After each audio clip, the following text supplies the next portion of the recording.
Okay, welcome everyone back to Mixing Music Analog and mixingmusicanalog.com, and here on our YouTube channel. And this is our second video of this series that we're calling How Did We Get Here? Go back and watch part one and you can hear the whole introduction on what this is. But basically what we're doing is we're summarizing the last year of this whole setup, from the time we talked about getting a console to buying the console to setting up all the gear, etc., etc. Make sure you go back, check the links in the description box, and go back and watch all the videos where you see everything from the time it came in off the truck all the way to where we're sitting today and everything in between. If you want to know how to hook all this stuff up, how to install it, and if you're into the gear and all of that detail, we have it all on the channel. Check the links in the description box below. So this video is really phase two. So we talked in the last video about phase one. Now we're at phase two. At the end of phase one, where we kind of left off was we ended up with a console behind us, the SSL Origin that was installed. We had a couple of pieces of gear. We had an opto compressor by audio-scape, an LA2A kind of a compressor. We have a Blackline Audio Bluey, which is an 1176 FET style compressor. We had a ART Trans Y FET style compressor. We also had 4 patch bays. We started with 1 patch bay. Go back and watch part one of this and you'll see what we're talking about. But by the time part one ended, or phase one ended, we had at least 3. We had 3. I think I got put, we had 4. But I think we had 3. We had 3. Okay, we had 3 patch bays. We bought one originally and then found out really quickly we need another one. we need a couple more. Yeah. And then we also tried to buy a hardware reverb unit, and that was a bad. That was a bad moment. Yeah. I got burned on eBay. So go watch phase one, last video, you'll check that out. So where did we start off in phase two? So phase two of this whole install, around September 2021. Around September 2021. We ended up phase one, August 30th was the last day. Yep. September, we did a couple of things. We started in September 2021 with phase two. We added a second distressor. Compressor, because we were going to use that on our electric guitar bus, and they're mono units. I bought one originally when we first purchased the console. Then we bought a second one to link them together so we could run it on an electric guitar bus. At least that was the thinking. We also added a third UA Universal Audio X16 IO interface, because in phase one we only had 2, which gave us 32 in, 32 out. And we found out very quickly we wanted to do 48 in, 48 out. We wanted to be able to do effects returns back to the board. Yeah, for reverbs and delays. For reverbs, delays, and parallel compression, whatever you want to do. Right. So we had to have another I/O. We didn't have enough coming back to the board. We only had 32 tracks coming back to the board. We needed at least 1 more. We could have actually done 2 more and had all the faders populated. Well, we got that. We'll talk about that in phase. We eventually get there. We stopped at 1. We were only going to populate 1 set of the short faders for the returns, and just like a mixed 32 channels, have your effects returns on 16 faders. Yep. Everything's hunky dory. Let's go. That was the thinking. What's the thought process? So 32 faders for audio, 16 channels for reverbs, delays, parallel compression, or other stuff. So that's where we ended up, and we also added a second rack. So in phase one we had 2 audio racks, the 2 that are behind me here, not the 2 levels on the top, the bottom level. The two, they're both 20 space racks, and they were about 2/3 full maybe when we first started. We had a lot of empty spaces in there originally. Because we had everything in that one rack. All the I/O, the computer, the patch bays, everything was in one rack. And power conditioners. The power conditioners was all in one rack, and then the hardware was in the other rack. Yeah. And then we ran out of real estate when you hooked up with the guy from audio-scape. Right, when we developed a relationship with audio-scape, and they've been very generous, and we've been working together, bringing their products some more exposure, because they make really good products, and they make amazing products. They've been donating some units here as well, and the stuff is fantastic. And again, there's videos for all of that, and there's more videos to come in the future. So go check out all our playlist and go see all the different reviews we've done on audio-scape, because they're really, really great people and they make really good products.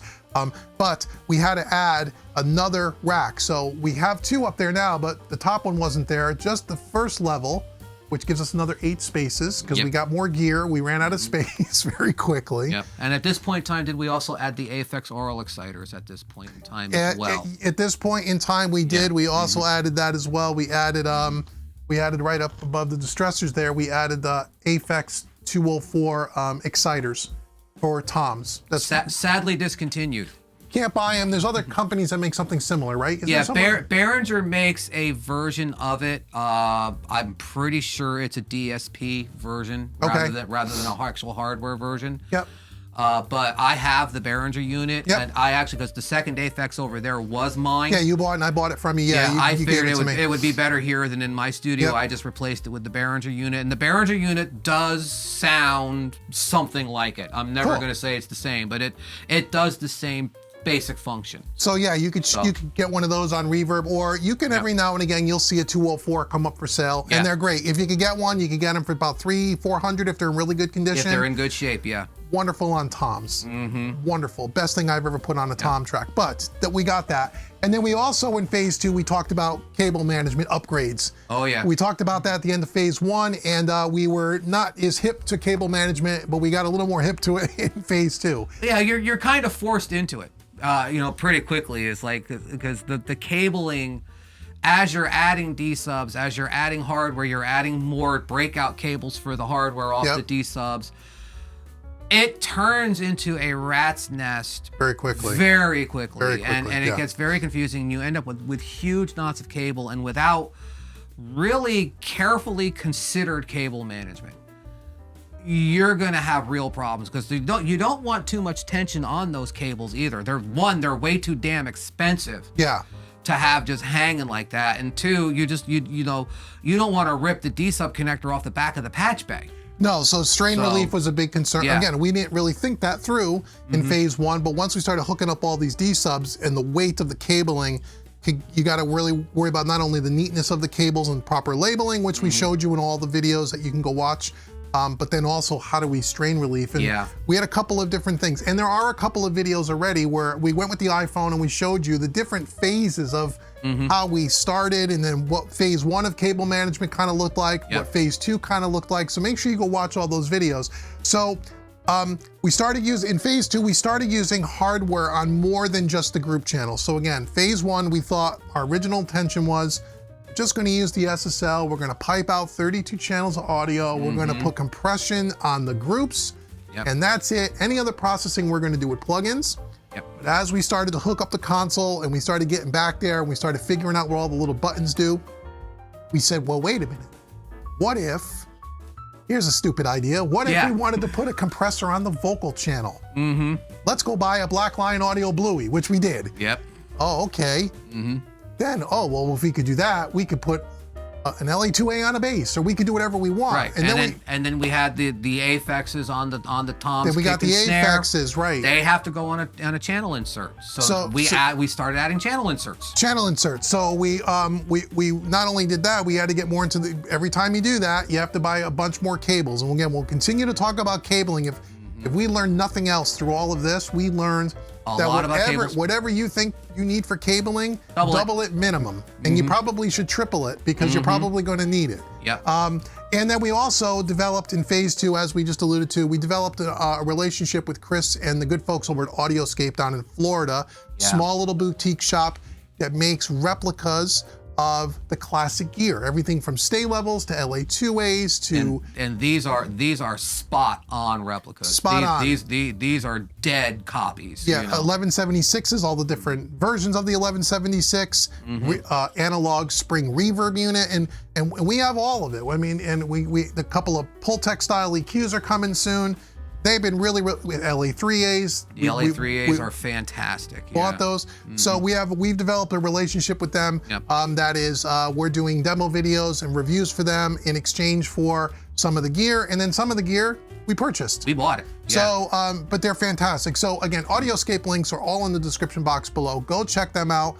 They're really, really great people, wonderful customer service, and the stuff sounds fantastic. And you can check out the website, because we're doing reviews on all of their stuff. So we developed our relationship with audio-scape at the beginning of phase 2, which is why the gear has grown so much. Because we've been very fortunate to work with them and get some of the gear as payment for reviews, right? So the original intention. So in every one of these phases, we have summary, what our original intentions, or what we thought we were going to do in phase 2, and then what did we learn and what did we get right. So our original intentions for phase 2 We were trying to reorganize the racks and put gear in a more logical place. So we set up the original racks, and once we started to do a couple of mixes and we started, you know, moving over to the racks and putting your hands on the gear. Yeah, because we originally, when we set the racks up originally, we just threw stuff on the rack. We weren't really thinking about where it was. And we weren't even going to, everything was permanently patched. Yeah. So there was no unplugging things from one patch point to another. Yeah, when we had the hardware, like this compressor goes on this bus. Yeah. Period. Like the NG, the West Audio NG bus compressor, that's our drum bus compressor. It's going to be hard patched onto the drum bus. We're never going to take it off. We're never going to move it. That's what we thought. So that's why we didn't really worry about having enough patch bays and stuff, because we weren't going to be changing. We put the patch bays all the way at the bottom of the rack because we're going to plug it in and we're never going to unplug it. This was our original thought process. That was our original thought. So now we started to figure out, well, now that we're touching the gear more and we're putting more gear in on the individual channels, let's relay out the rack so you didn't have to get on the floor on your hands and knees to adjust something if you didn't need to. And we didn't think that through the first time. So that was our part of the original intentions. We also thought our original intentions that we were only going to be printing back into the DAW the stereo print track. Yes. We weren't going to do anything else originally. We knew that we could, but we said, nah, we're never going to. Well, yeah. What are we going to do that for? We're never going to need to do that, right? Yeah. That was the original intention. We're only going to do that, and then we said, oh, maybe we'll print in the group tracks. Well, yeah, we had the I/O for it. We just had to cable them in. Right. So that was the original intentions. Yes. And then, as we said at the beginning, we also got a third Apollo for the reverbs and delays, and another X16 for the small faders, the 16 small fade, the first 16 small faders, to do effects returns, reverb delay, parallel compression, and all that, and only use the long faders for audio. Yes. That was our original intention. So some of the landmarks that I kind of think we kind of hit when we got into phase 2 was, and again, I went back and watched all our videos. That's how I know some of these dates. I had to go back and do our research because I forgot what we did over the last 6 months. We've done this so many times now. But back in October, the end of October, was the first cable management project prior to installing the rack rails on the back. So phase 1, or the first time we said we need to do something with the cabling, I did a video where I said, okay, we're gonna unplug everything. We're gonna get it all on the floor, which I did. And again, there's a video, you can go see that. And I bought this little stand that had it was like a stand with a T-bar across the top. Yeah. And I put that in the front, right at the back of the rack, and I took all the D-sub cables and went over the top of this little T-bar, cable tied them to strain relieve them, and then plug them into the interfaces and into the patch bays. And it did the job. It did the job. It kind of cleaned things up.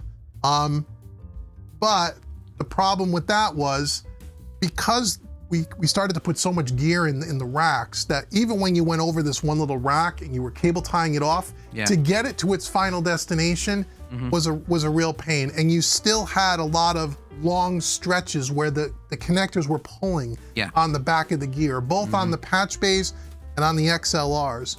So someone had saw that video, one of our viewers, and they left comments, and I left all those comments so it can help out other people. They says, hey, you know, if you really, here's a couple ideas for cable management. Why don't you install rack rails on the back of the rack? And then he showed me this, gave me a link to Amazon.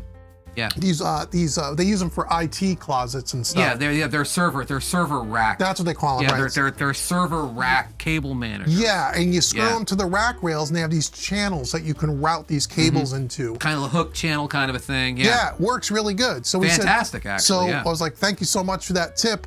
So in November 6th is when we did that video. You came back up. Is that the 6-hour live stream? That was the 6-hour live stream where we took 6 hours. We live streamed it, and it's still up there. Where basically we had a camera in the room with a shotgun mic in the room, so you can just pick up the room audio.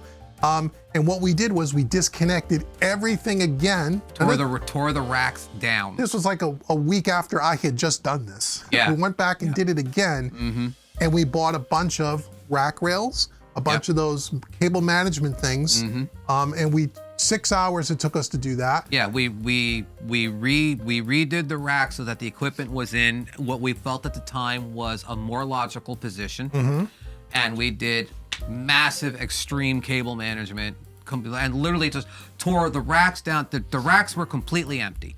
They were And empty, yes. we completely loaded them back in. Every connection was remade from the board to the rack to the patch bays. Everything was reconnected. And then all the cable management was done in the back of it in a 6-hour live stream. It was a very long day. And I think we even disconnected the console too. We did. Not? We pulled every cable. We pulled every single cable. Every cable. We laid them all out on the floor, and then based on the length of cable and where the racks were located, which is not where they're located now, we used to try to use the appropriate lengths from the SSL to wherever it was going. Yeah, so that you had the least amount of slack was left over, and there was no strain on anything.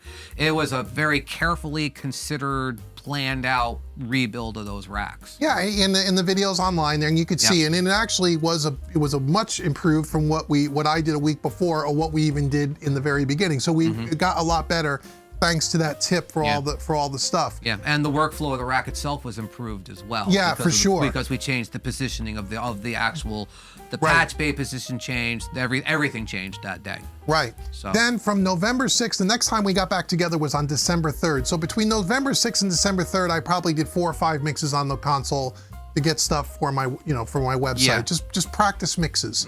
And I learned as I started to work more with this, and you came up and did a live stream, and the more we started to work on this and we started to think about what we were touching in the racks, and then again, the possibilities of, oh, I wish we could do this, and I wish we can do that. Can the board do this? Oh yes, the board can do this. Yeah.